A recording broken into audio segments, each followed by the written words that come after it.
연일 발표되는 어닝 서프라이즈와 액면 분할로 인해 한 번 더 주가 상승하는 엔비디아를 보면 배당 투자자로서 아쉬움이 남는데요. 지금 사자니 인간 지표가 될 것 같고 안 사자니 닥쳤던 개신세가 될까 두려운 요즘입니다. 안녕하세요, 머니머니입니다. 올해 머니머니 계좌 누적 수익률은 5.7%인데요. 국내 코스피 수익률인 0.5%에 비하면 높은 수치지만 글로벌 시장 지수인 S&P 500은 9%, 나스닥 100은 12.4%다 보니 상대적으로 낮은 수익률을 기록하고 있습니다. 미국 주식에 투자하시는 분들은 환해지 상품이 아니라면 환율까지 고려해야 하는데요. 환율 역시 4.7% 올랐다 보니 S&P 500과 환율 모두 포함하고 있는 타이거 미국 S&P 500은 16% 올랐습니다. 아무런 개별 종목 실적 검토를 하지 않고 타이거 미국 S&P 500만 매수했어도 수익률 16%라는 점은 저에게 포모를 주는데요. 물론 16% 수익률은 1월 대비 6월 수익률인데 반해 저는 적립식 투자를 했다 보니 16%의 절반인 8% 수익률과 비교하는 것이 맞다고 생각합니다. 물론 16% 수익률이 리니어하게 그려지는 건 아닌 만큼 이것도 정확한 비교는 아니지만요.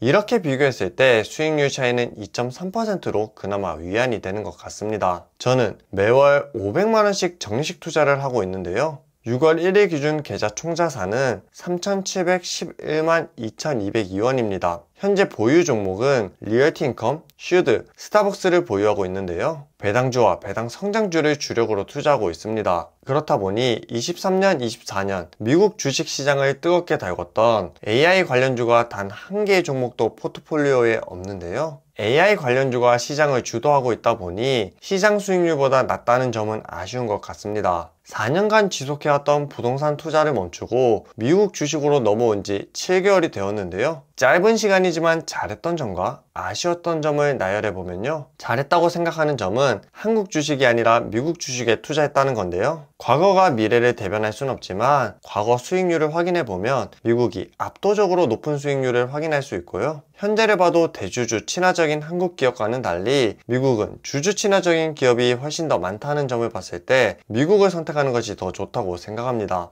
마지막으로 미래를 봐도 한국의 출산율과 기업의 미래를 봤을 때 한국보다는 미국이 더 성장할 거라고 생각했고요. 과거, 현재, 미래 모두 미국의 압승이다 보니 미국에 투자할 수밖에 없는 것 같습니다. 대한민국 국민으로서 한국 기업에 투자하지 못하는 건 아쉬운데요. 브라질과 한국 축구 경기에서 한국이 이기길 응원하지만 브라질이 이길 거라는 건 이미 알고 있기 때문에 내기를 걸 수 없다는 것과 동일하다고 보시면 될 것 같은데요. 한국이 미국보다 좋은 유일한 장점은 매매 차익에 대한 세금이 미국은 22%인데 반해 한국은 비과세라는 점인데요. 이마저도 25년 금투세가 예정되어 있다 보니 유일한 혜택마저 없어질 것으로 보입니다. 두 번째는 매월 상승하는 배당금과 그 배당금을 재투자하고 있다는 점인데요. 24년 1월 배당금 2만원으로 처음 시작했지만 24년 6월 18만원의 배당금 수령을 예상하는데요. 무려 9배나 늘어난 금액입니다. 누적 총 배당금은 60만원 정도로 예상하는데요. 일반적으로 연봉 5천만원인 근로자와 1억인 근로자의 소비 수준은 다르잖아요. 소득이 올라가면 소비가 늘어나기 마련인데요. 배당금 역시 동일하다고 생각하고 있습니다. 어떤 분들은 받은 배당금으로 나를 위한 선물을 할 수도 있지만 저는 그 배당금을 전부 재투자하고 있는데요. 주식 투자의 첫 번째 목표를 배당금으로 고정비를 커버하는 것으로 정했기 때문입니다. 고정비 항목으로 관리비 35만원, 4인 가족 보험비 35만원, 통신비 10만원, 인터넷 4만원으로 총 84만원가량 지출되고 있는데요. 7개월 만에 20% 수준에 도달한 것으로 보입니다. 배당금으로 고정비를 커버하기 위해 계산대로라면 3년 반이라는 시간이 필요하지만 매년 상승하는 배당금과 복리까지 더해진다면 2년 안에 가능하지 않을까 기대하고 있습니다. 그럼에도 불구하고 아쉬운 점은 기업 분석을 내가 가장 많이 사용하는 제품에서부터 시작하지 않았다는 점입니다. 제가 가장 많이 사용하는 앱 중 하나는 챗 GPT임에도 불구하고 AI 관련 주식이 하나도 없는데요. 주식이란 일상생활에서 자주 사용하는 제품과 기업을 먼저 봐야 됨에도 불구하고 저는 그 기회를 캐치하지 못했네요. 구글, 아마존, 메타 등 매그니피센트 7에 해당하는 주식이 하나도 없다 보니 남들은 달려가는데 나만 걸어가고 있다는 느낌이 드는 것 같습니다. 이제라도 달리는 말에 올라타야 되는 건 아닌지 매번 고민하게 만들지만 이번 AI 상승장은 이미 떠나가 버린 버스라고 생각하고 포기하기로 결정했는데요. AI 주도주가 아닌 6월 어떤 종목을 매수했는지와 5월 정식 매수 종목과 실적을 복귀해 보면요, 5월 정식 매수 종목으로 리얼티인컴과 SCHD를 매수하지 않고 스타벅스를 매수했는데요. 중국 실적 부진 때문에 하루 만에 15%가량 떨어지는 현상이 발생하면서 주가가 매우 싸다고 생각됐기 때문입니다. 중국 경기가 좋지 않다 보니 고급 커피인 스타벅스가 부진하고 저가 커피인 루이싱 커피가 인기 있는 상황인데요. 우리나라 역시 예전에는 가성비 커피로 이디야가 인기 있었지만 경기가 좋지 않다 보니 더 저렴한 커피인 메가커피 인기가 많은 것과 같은 현상으로 보입니다. 이는 경기가 좋지 않기 때문에 발생하는 일시적인 현상으로 보이고요. 금리 인하가 시작되고 돈을 풀기 시작한다면 사람들은 다시 스타벅스로 갈 거라고 생각합니다. 지난달 매수했을 당시 배당률이 3%였는데 최근 5년간 가장 높은 배당률이었기 때문에 정식 투자 금액인 500만원을 전부 매수했는데요. 한 달 만에 10% 이상 상승했다 보니 좋았던 결정으로 보이네요. 가격 결정권이 있는 1등 기업이 급락했을 때 매수하는 건 좋은 전략으로 보입니다.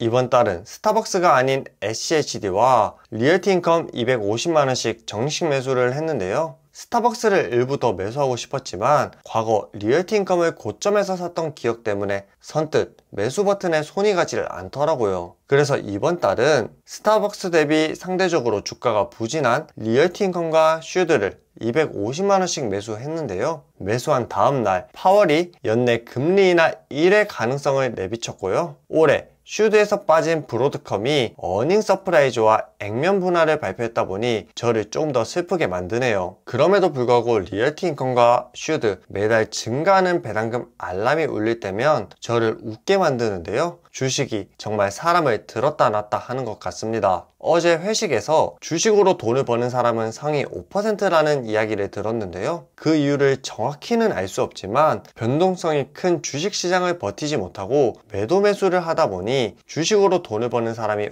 5%밖에 되지 않는 거라 생각합니다. 그렇기 때문에 현재 성장주 대비 배당주 수익이 낮다고 하더라도 매도할 생각은 전혀 없고요. 오히려 낮은 가격이라고 생각하기 때문에 금리 인하가 오기 전에 더 많은 수량을 모아갈 생각입니다. 저의 진짜 고민은 다른 데 있는데요. 투자 원금이 많지 않고 수익률이 주요 시장 대비 높지 않다 보니 종목과 수익률을 공개하는 것이 맞나라는 생각이 드는데요. 주식으로 큰 금액을 투자하고 있는 사람보다 몇 천만 원 단위에서 고민하고 투자하고 계신 분들이 더 많을 거라는 생각으로 매월 정식 매수 영상을 올릴 예정입니다. 첫 달 배당금이 2만원이었지만 6월 예상 배당금이 18만원인 만큼 시작은 작아 보여도 경제적 자유라는 목표 달성을 증명해 보이고 싶습니다. 만약 제 계좌에 큰 하락이 오더라도 저를 보며 위안을 받거나 주식에 대한 위험을 자각하면 좋을 것 같고요. 제가 하고 있는 전략보다 더 좋은 전략이 있다면 댓글로 공유해 주시면 감사할 것 같습니다. 오늘 영상 여기까지였고요. 영상이 좋았다면 구독과 좋아요도 부탁드립니다. 안녕.